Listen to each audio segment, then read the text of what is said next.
다시 한번 기도하시겠습니다. 하나님, 사랑하는 성도님들이 아버지 앞에 드린 헌금을 받으셨습니다.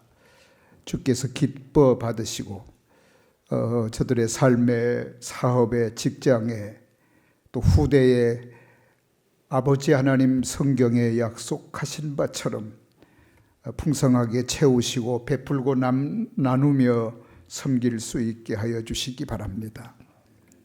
어려운 중에도 우리 교회를 지켜주셔서 지난 한 달 그리고 이 코로나 바이러스가 창궐한 때에도 든든하게 재정적으로 모자람이 없이 섬길 수 있게 하신 것 감사합니다. 나누고 베풀 수 있고 또 선교할 수 있게 하신 것 감사합니다. 우리 하나님 사랑하는 모든 사업하는 성도님들이라든지 직장 생활에 흔들림 없이 지켜주시고 믿음의 사람들, 우리 평화동산의 가족들을 지켜주시옵소서. 마땅히 해야 할 일을 감당하는 교회와 우리 모든 성도들의 가정과 저들의 직장과 사업장이 되게 하여 주옵소서. 우리 미래 세대를 세우셔서 이 민족을 세워내는 일에 큰 일꾼들이 세워지게 하시고 우리 교회에 속한 사랑하는 미래 세대들이 건강하게 자라서 아버지 하나님 주의 뜻을 이루어내는 저희들이 되게 하여 주옵소서. 예수님 이름으로 간절히 기도드립니다. 아멘. 인사하기도 조금은 좀 마스크까지 끼고 있으셔서 가족끼리 가까이 계시니까 괜찮겠습니다만은 그래도 마음 편하게 마스크를 끼시면 좋겠습니다. 저는 하나님의 뜻과 은혜로라고 하는 제목으로 설교하려고 합니다. 원래 설교 제목은 하나님의 섭리라고 그 제목을 붙였다가 아이들이 다 영상으로 또 같이 가족들이 설교를 볼 텐데 이 섭리라는 말은 아주 아이들이 해석하기가 어려울 것 같아요. 그래서 뜻과 은혜로 이렇게 했습니다. 하나님의 섭리, 곧 하나님의 뜻에 대한 하나님의 말씀입니다. 여러분, 지난 총선이 끝난 다음에 오늘 장로님도 기도하셨습니다만 시원했습니까? 아니면 이게 어쩐 일인가 하고 염려가 되셨습니까? 전자입니까? 후자입니까? 아무 말도 안 하시잖아요. 어딘가 하나 하면 또 혼날 것 같죠? 제가 질문하고 있는 걸 보면서 목사님은 색깔이 뭘까? 이렇게 좀 생각하는 분들도 있을 것입니다. 참 권력이 무상하구나. 그리고 또 무서운 것이구나라고 하는 걸 아마 모두가 다 느꼈을 것입니다. 어쩌면 인류 역사는 권력의 욕망에 의해서 오늘에 이르게 된 것처럼 보이고 또 그렇게 말하는 사람들이 참 많습니다. 권력이라고 하는 게 말입니다. 정치계뿐만 아니라 사실은 모든 조직 공동체 안에는 권력이 존재합니다. 부부간에도 마찬가지예요. 그러니까 가정 안에서도 권력이 있어요. 우리 교회 안에도 역시 권력이 있습니다. 모든 공동체 조직 안에는 이 권력이 있다. 그러나 그 권력에 대한 속성을 명확하게 진단하지 않으면 이 권력 때문에 갈등, 긴장이 생기고 또 그래서 우리가 본 것처럼 청파 간에 적대시하게 되고 온 국민들을 마치 우맹하게 끌어들여서 가장 여러분 우리 골 깊게 흔히 쓰는 말 중에 좌파 빨갱이 또 우파에 대한 말은 별로 없는 것 같아요. 그는 하나의 어떤 카테고리 안에 집어넣고 그 민족의 골 깊은 갈등을 하는 조성해내는 그런 아주 나쁜 말들이에요. 이런 말을 공공연히 해요. 공공연하게. 이 민족이 얼마나 잘못되어 있는가를 볼 수 있습니다. 색깔론 말입니다. 이런 모든 제가 여러분이 여기까지 들으면 목사님은 또 어떤 색깔이구나 이렇게 말할 수 있을 줄 모르지만 현실이에요. 현실. 반드시 이것은 드러나게 되어 있습니다. 오늘 본문 말씀에 보면 사무엘 상하는 이 선지자 중심하여 역사적으로 이스라엘을 그동안에 펼쳐져 왔습니다. 열왕기 상하는 왕들을 드디어 세우고 왕정 정치 하에서 이스라엘 공동체가 어떻게 흘러가고 있는가 역사적 사건을 보여주는 것이 열왕기상 그리고 1장에 나타나요. 아예 1장부터 그 정치적인 색깔이 두드러지게 나타나면서 죽이고 죽고 또 이 긴장과는 전쟁, 이 가문의 싸움, 형제간끼리 말이에요. 이런 심각한 정치적인 갈등, 긴장 구조를 우리는 열왕기상 바로 오늘 본문 속에서 찾아볼 수가 있습니다. 어쩌면 권력의 허무함, 다윗 왕가의 그 왕권을 앞에 놓고 왕자들끼리 다투고 죽이고 또 전쟁하는 이와 같은 내용들을 본문에서 볼 수가 있습니다. 우리는 지난번 이 총선을 통해서 정치가 얼마나 무서운 것인가, 허망한 것인가, 얼마나 그리고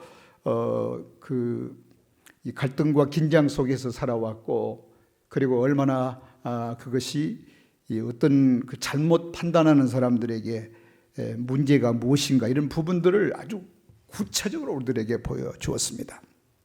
여러분 1절 2절을 볼까요? 다윗 왕이 나이가 많아 늙으니 이불을 덮어도 따뜻하지 아니한지라. 나이가 많았답니다. 이불을 덮어도 몸이 따뜻하지 않아. 혈압이 떨어지고 기력이 약했다는 말이죠. 그의 시종들이 왕께 아뢰되 우리 주 왕을 위하여 젊은 처녀 하나를 구하여 그도 왕을 받들어 모시게 하고 왕의 품에 누워 우리 주 왕으로 따뜻하시게 하리라 하고,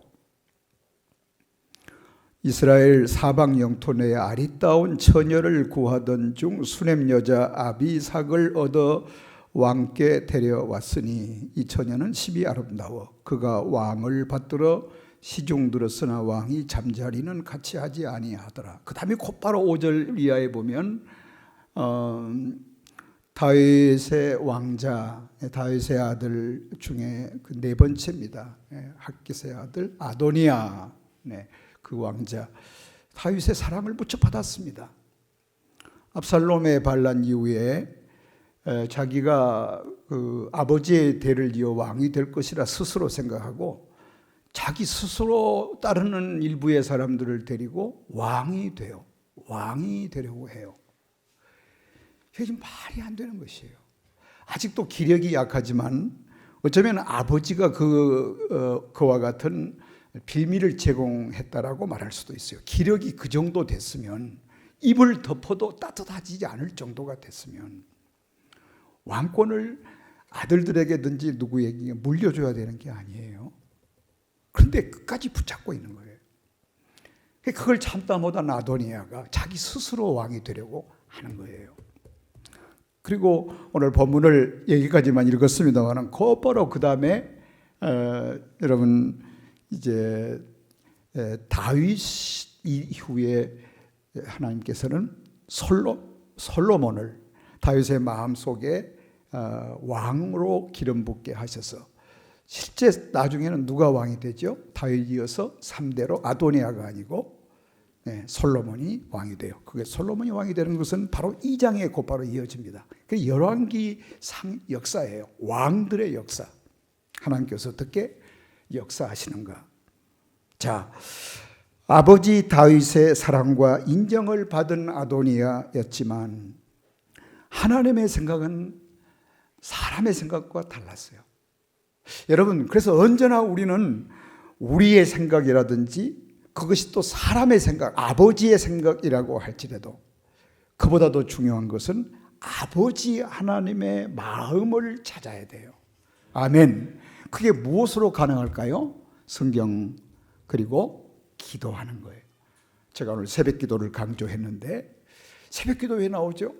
하나님의 뜻이 무엇인지, 내가 오늘 어떻게 만나고 누구를 어떻게 만나고 무엇을 해야 할 것인가를 성경을 통해서, 말씀을 통해서, 큐티를 통해서 또 기도하는 중에 찾는 것이에요. 하나님의 뜻을 찾는 것.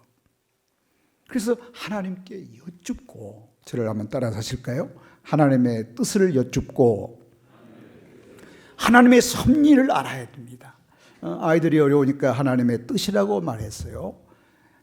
하나님의 뜻은 무엇인가? 그게 어떻게 알 수 있어요? 말씀 봐야 돼요. 기도해야만 하나님의 뜻을 찾게 되고 응답을 받게 됩니다. 하나님의 뜻은 아도니아가 아니고 솔로몬이었습니다. 뜻밖의 말이에요. 여러분, 솔로몬은 누가 엄마죠? 잘 모르시는군요. 다 아시면서 가만히 계시죠? 네. 여러분, 지붕 위에 올라갔다가 만난 다윗의 마음에 든 여자예요. 우리가 뜻밖의 어떻게 보면 이게 정실이 아니거든요. 근데 하나님의 뜻은 우리 생각과 너무 달라요. 그래서 우리는 언제나 내 생각, 나의 가치보다 하나님의 섭리를 찾는, 하나님의 뜻을 찾는데 우리가 집중해야 되는 이유가 여기 있어요. 인간의 생각과 하나님의 생각이 달라요. 그래서 정말 이 일이 옳을 것 같은데 하나님의 생각이 다름을 우리가 알고서 그래서 기도해야 되는 이유가 여기 있어요. 자, 자격이 있다고 생각하는 사람이 되어야 한다, 이런 생각은 거의 우리들에게 고정적인 관념처럼 되어 있습니다. 하나님께서 권력자를 세우실 때는 뜻밖의 사람의 생각과 가치가 아님을 여기서도 보여주고 있어요. 그래서 여러분, 권력은 하나님의 은혜예요. 은혜. 아셨죠? 아버지라고 하는 권력, 아내, 남편의 권력, 다 이게 하나님의 은혜예요. 은혜. 교회 안에서 장로는 권리입니다. 권력이에요. 목사가 권력입니다. 이 세상에는 그런 권력으로 꽉 차 있습니다. 직장에 가도 권력이 있습니다. 그건 하나님의 은혜예요. 은혜. 하나님의 섭리예요. 이걸 잊지 않아야 돼. 내가 나된 것은 하나님의 은혜로 됐다. 이건 놓치니까 교만하게 되고 그리고 어리석게 되는 것입니다. 할렐루야. 성경은 이 말씀을 저와 여러분들에게 오늘 꼭 하고 싶어 하십니다. 확증해 보여주고 있으십니다. 그래서 참 권력은 자격을 논하지 않아요. 성경은 언제나 은혜로 집사 되게 하고 권사 되게 하시고 장로가 되고 목사가 되게 하셨어요. 아멘. 그래서 나의 나된 것은 하나님의 은혜예요. 은혜 아니면 안 돼요. 할렐루야. 그렇습니다. 성경은 사람을 세울 때 하나님의 은혜로 세우세요. 여러분 믿으십니까? 권력은 그래서 자격이 아니라 은혜이며 하나님의 뜻 가운데 세워짐을 우리가 인정해야 돼요. 아멘. 우리가 장로님들을 세울 때 하나님의 뜻 가운데로 세우셨다라고 인정해 드려야 돼.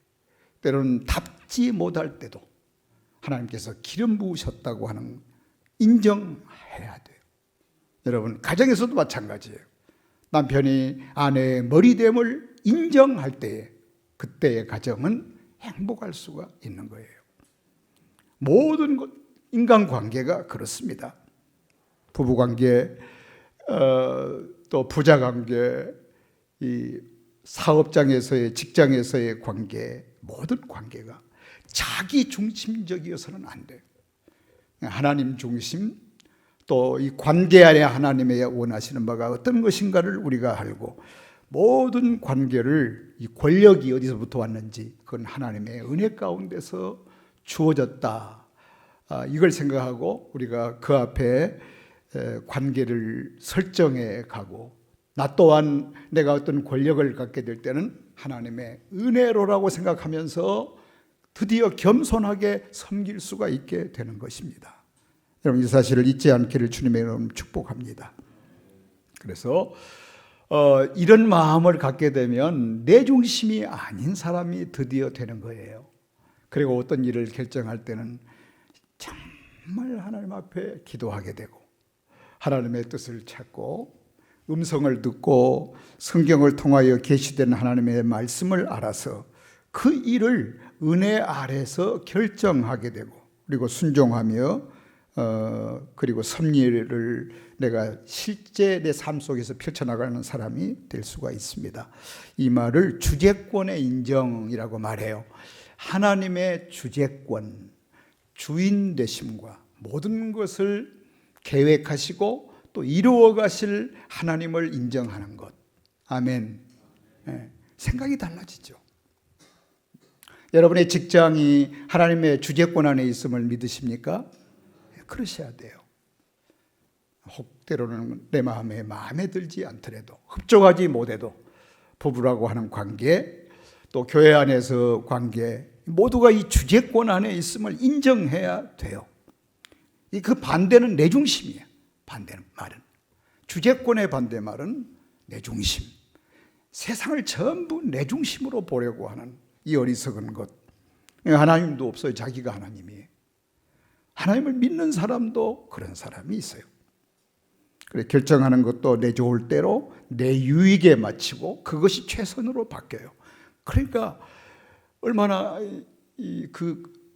사람이 있는 곳에는 이 흑암이 어둠이 지배할 수밖에 없죠. 여러분 하나님의 절대 주재권을 앞으로 인정하며 또 우리 자녀들이 그 신앙으로 앞으로 이 세상을 살아갈 수 있도록 가르치는 것이 부모된 부모의 아름다운 가르침입니다. 사명입니다. 그리고 그것이 믿음의 출발점이에요. 하나님의 주재권의 인정. 예수 믿는다는 것은 주님만이 주님 되게 하는 거예요. 우리 교회 표어가 아주 처음에 하나님만이 하나님 되게 하라. Let God be God. 하나님만이 하나님 되게 하라. 주재권의 인정. 여러분 하나님이 어떻게 내 수준에 묶이십니까? 아닙니다. 비가 오면 잔잔한 호수에 가면 수많은 파문이입니다. 빗방울 하나는 잔잔한 호수 위에 자기 파문을 다 일으켜요. 그 쏟아지는 모든 파문은 잔잔한 호수에 모든 파문을 일으켜요. 돌을 던져보세요. 더 큰 돌일수록 큰 파문을 일으키고 작은 것일수록 작은 파문을 일으키는데 끊임없이 그 파문은 다른 파문과 긴장 관계를 일으키고 더 큰 파문에 흡수되어 가기도 합니다. 제가 가끔 쓰는 아주 중요한 체험이에요. 팔당 호수에 가서 보면 그 엄청난 바다 같은 호수에 비가 내리면 수많은 파문이 생겨요. 근데 그 파문들은 하나같이 또 다른 파문에 흡수되거나 사라져가요. 여러분 우리의 자기중심의 사고는 마치 이 팔당 위에 있는 그 남한강 북한강이 함께 쌓여서 엄청난 마치 바다처럼 강을 이루는 그 위에 하나의 빗방울의 파문 같은 것이 우리의 자기 주관과 자기 정체예요. 예수 그리스도라고 하는 온 천하를 파문으로 생명으로 사랑으로 파문을 세워내신 생명의 파문 하나가 예수 그리스도 십자가 가운데 떨어져요.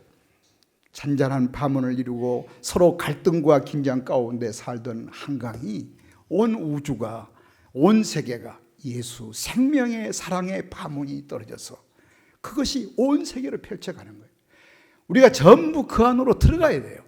아멘. 어디로? 그리스도의 통치권, 그 주재권 안에 하나님의 뜻 안으로 아멘 들어가야 돼요.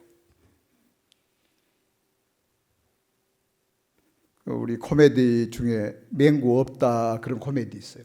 그래서 모든 자기라고 하는 정체가 분명하게 있으면서도 주 안에서 언제나 주 안에 있는 나이가 발견되고, 우리가 너와 나의 만남도 주님 안에서, 할렐루야, 나의 모든 일상이 언제나 주 안에서 있을 때 우리는 깨어지지 아니하고 흐트러지지 아니하는 하나의 생명의 파문을 일생에 주님과 함께 그어갈 수가 있는 거예요. 사라져버리는 게 아니라 그리스도와 함께 영원히 하나 되는 주제권 안에서, 섭리 안에서 살아가는 그리스도인이 될 수가 있는 것입니다. 할렐루야. 이것입니다. 자기 중심으로 살아가는 사람이 얼마나 불행한지 알 수가 있어요. 거기는 항상 갈등이 있고 긴장이 있습니다. 지금 이 아도니아가 그런 사람이에요. 자기 중심이었어요. 그러니까 아버지의 마음도 관계없어요. 핫깃의 아들 아도니아, 핫깃은 여자입니다. 다윗의 아내예요. 6번째 일 거예요. 핫깃은 다윗의 아내 이름, 남자 이름 같지만 근데 아도니아 아들이 있었습니다.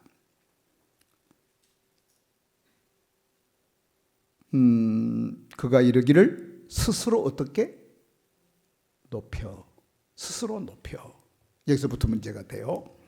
내가 왕이 되리라 하고 자기를 위하여 병거와 기병과 호위병 50명을 준비했어요. 그는 압살롬 다음에 태어난 자이다.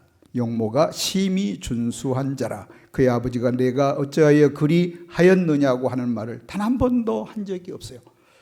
아주 섭섭하게 한 적이 한 번도 없어요. 다윗도 굉장히 그를 아꼈습니다. 거기에서 자기 교만이 생긴 것입니다. 내가 왕이 되어야 하리라, 이렇게 된 거예요. 아버지의 마음도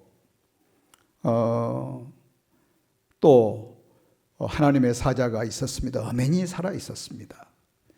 주의 종의 말도 듣지 않았습니다. 주제권을 인정하지 않는 거예요.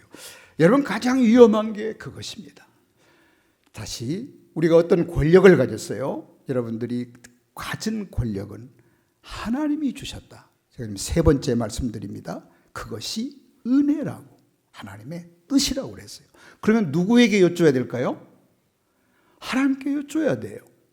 하나님께서 기뻐하실 뜻인지를 여쭤야 돼요. 그런데 여쭙지 않았어요. 그래서 결국은 자기가 자기 중심하여 왕이 되기 위해서 동생도 죽이고 또 다른 아버지 생각도 없고, 심지어는 압살롬 같은 경우는 아버지를 죽이려고 하지 않았던 거예요. 그래서 신발도 신지 못하고 왕이 다윗이 그 아들의 반란을 피하여 도망갑니다. 이런 일이 있었습니다. 창세기 4장 15절 말씀 보시면 여호와께서 그에게 이르시되 그렇지 아니하다. 가인을 죽이는 자는 벌을 7배나 받으리라 하시고 가인에게 표를 주사 그를 만나는 모든 사람에게서 죽임을 면하게 하시니라. 자, 여러분, 자, 가인 그러면 우리 어린이들도 쉽게 떠올리는 최초의 살인자입니다. 누구를 죽였죠? 아벨, 자기 동생을 죽인 거예요. 여러분, 동생을 죽인 거예요. 도저히 있을 수 없습니다. 그러면 어떻게 될까요? 우리 생각은 차라리 그러면 심판하셔야 될 거 아니에요? 아예 그냥 다시는 이런 일이 일어나지 않도록. 그런데 하나님은 그 동생을 쳐 죽인 가인을 표를 주어서 아무도 그를 죽이지 못하게 해요. 만약에 그를 죽이면 7배로 갚으리라고 말씀하세요. 그래서 사람의 생각과 하나님의 생각이 달라요. 이렇게 달라요. 자, 그런 얘기로 성경은 아주 많이 역사적으로 기록이 되어 있습니다. 어떻게 하든지 우리는 다시 보고 싶지 않은 그런 인간이라도 하나님은 회개하기를 원하세요. 그런 성경의 역사, 바울도 마찬가지예요. 자, 로마서 3장 29절에 보면 하나님은 다만 유대인의 하나님이시냐 또한 이방인의 하나님도 아니시냐. 진실로 이방인의 하나님도 되시느니라. 아멘. 별로 아멘을 안 하시죠? 우리 대한민국의 하나님이심을 믿죠? 그럼 북한의 하나님도 믿으신가요?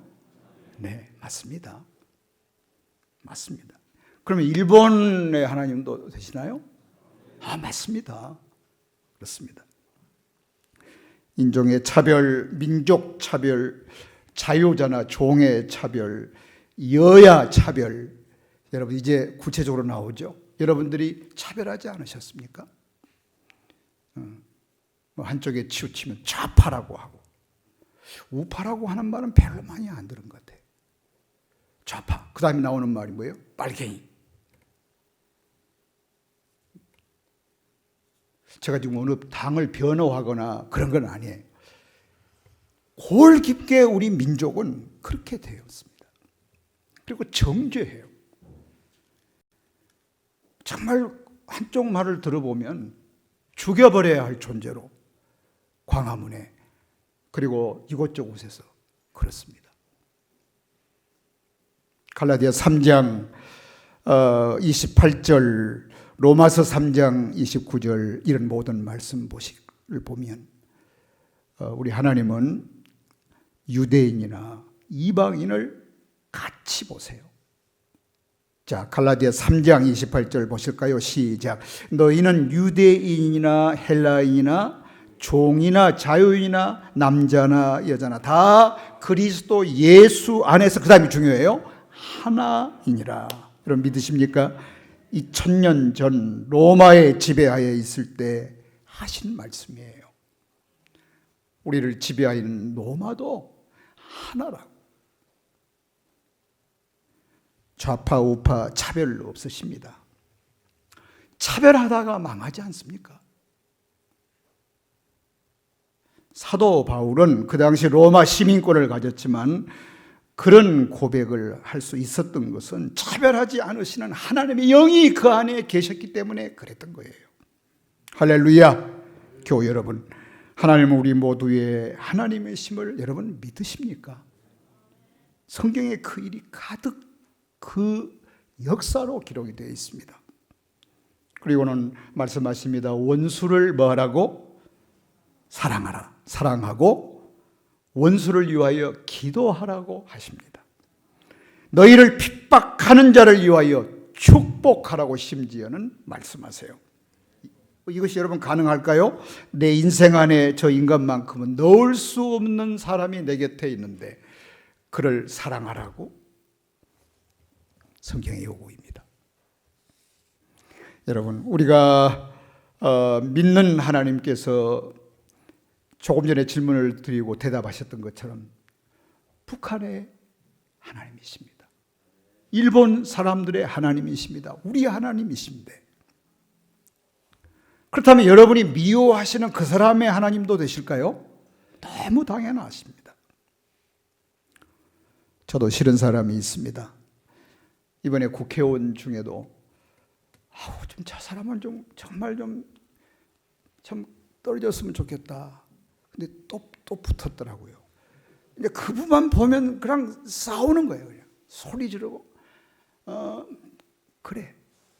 근데 봤더니 집사님이 나중에 알고 봤더니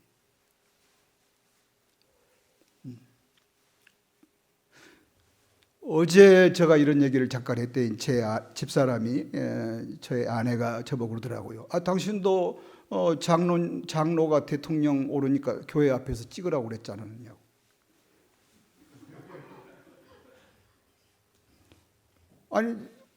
아니 장로님이 대통령 나왔는데 교회가 그분을 인정하지 않으면 되겠어요? 그래서 저는 운동했어요. 여러분 할 수 있으면 그 장로님 찍으라고 그러는데 지금 후회합니다.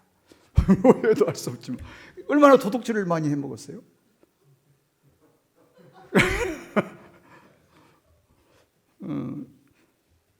그게 다 그러니까 우리 생각이에요.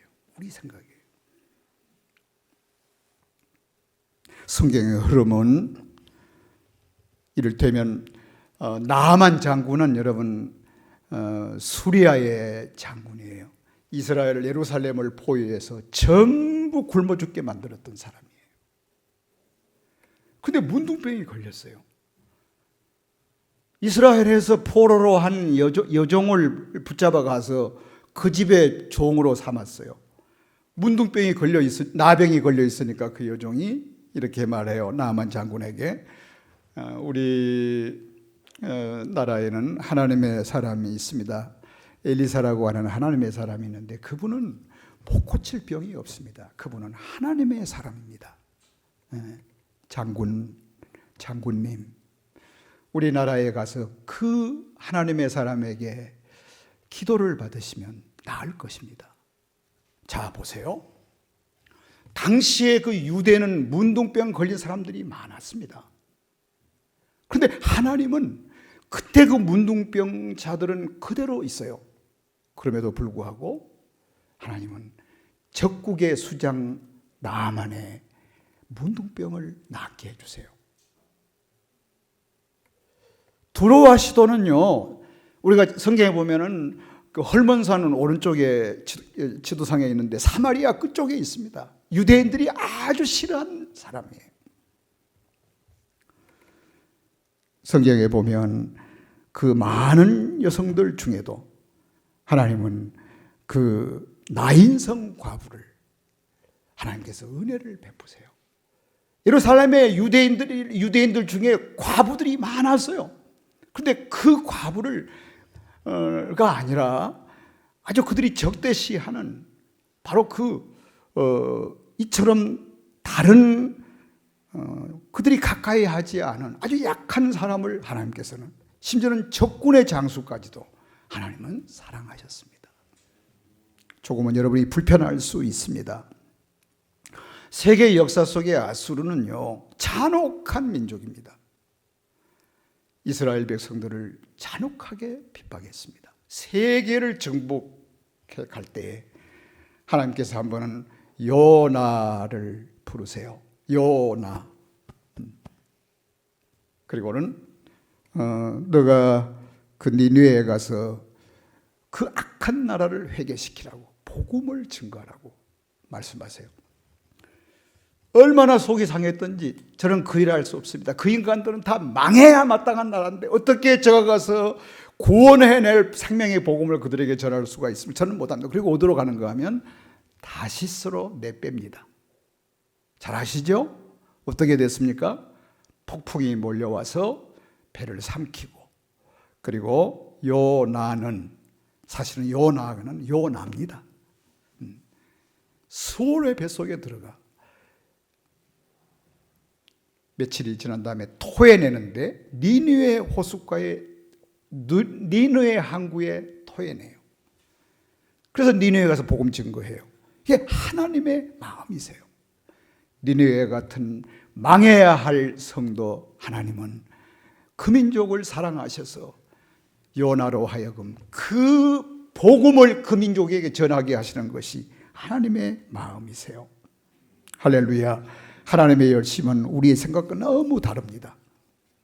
그래서 성경은 이렇게 말합니다. 내 원수를 사랑하라. 어떻게 사랑해? 내 몸과 같이, 너 자신 것처럼. 예수님의 공생의 시작을 하시고 예수님이 회당에서 첫 설교하세요. 첫 설교하실 때 이 얘기해요. 이 얘기. 제가 지금 말씀드렸던 내용. 자, 누가복음 4장 25절 이하에 나와 있습니다. 앞을 보실까요? 우리 화면에. 내가 참으로 너희에게 이르노니 엘리야 시대에 하늘이 3년 6개월간 닫히어 온 땅에 큰 흉년이 들었을 때에 이스라엘에 많은 과부가 있었으되. 26절 여러분 읽으시죠.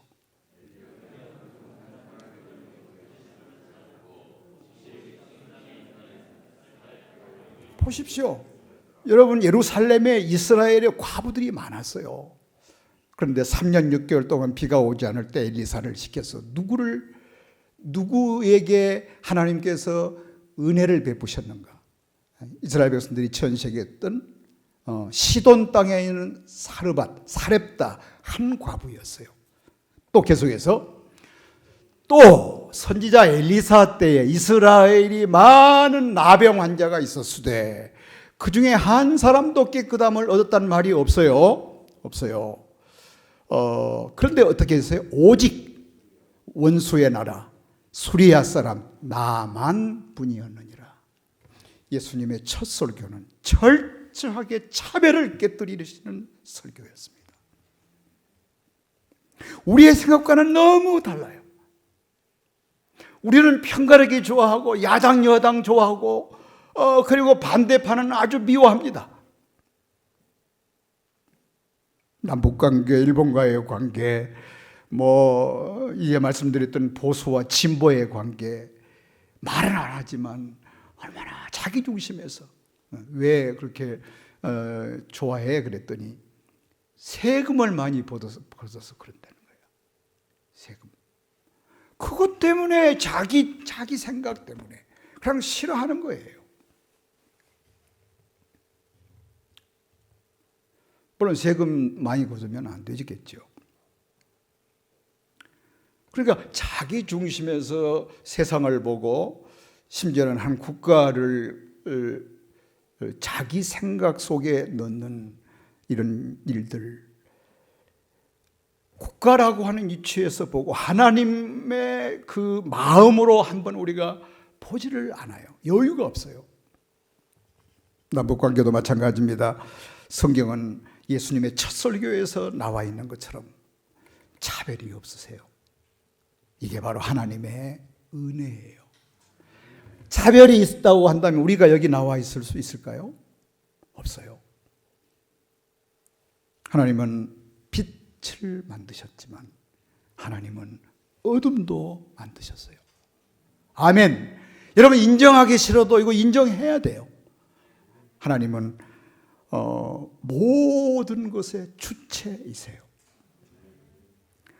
여러분 오늘 좀 절망할 수도 있어요. 우리는 사실은 작은 파문 하나에 불과해요. 비 내릴 때 잠깐 파문 하나 펼쳤다가 사라져버리고 말아요. 온 세상을 뒤흔들어 역사하는 사랑의 파문, 그 예수 생명 십자가의 파문은 영원해요. 그래서 우리가 어디에 들어가야 돼요? 예수 십자가 생명 안으로 내 파문을 지우고 들어가야 돼요. 할렐루야. 그럴 때 우리는 영생의 존재가 되고 드디어 그리스도의 사랑 안에 함께하는 존재가 되는 것입니다. 이게 복음의 핵심이에요.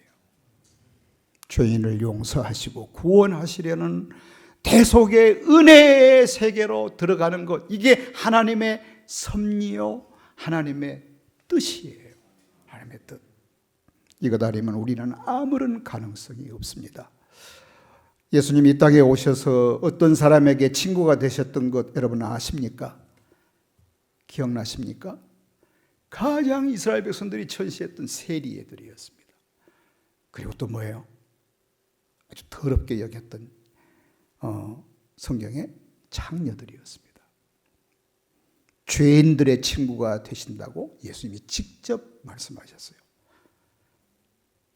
지금은 우리가 쉽게 그냥 인정할 수도 있겠지만 그 당시는 인정이 안 됐습니다. 바리새인, 서기관 그리고 제사장들과 장로들이 그런 예수님을 견디다 못해서 자기 중심이 너무 거리가 멀거든요. 전혀 자기들과는 거리가 멀어요. 예수님은 누구십니까? 하나님이십니다. 하나님은 좌가 우가 다 하나님 안에 있으십니다.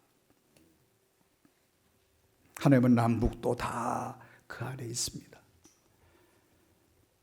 냉면이 목구멍에 들어갑니까 했던 그 인간도 정말 이게 인격적으로 용납이 안 되는 사람인데도 하나님은 그도 사랑하시는 사람이에요. 아멘이 잘 안 나올 거예요 아마. 근데 그분이 회개하고 우리 교회 사찰 집사로 오면 우리가 인정해야 되지 않겠어요? 이게 얼마나 놀라운 하나님의 사랑입니까?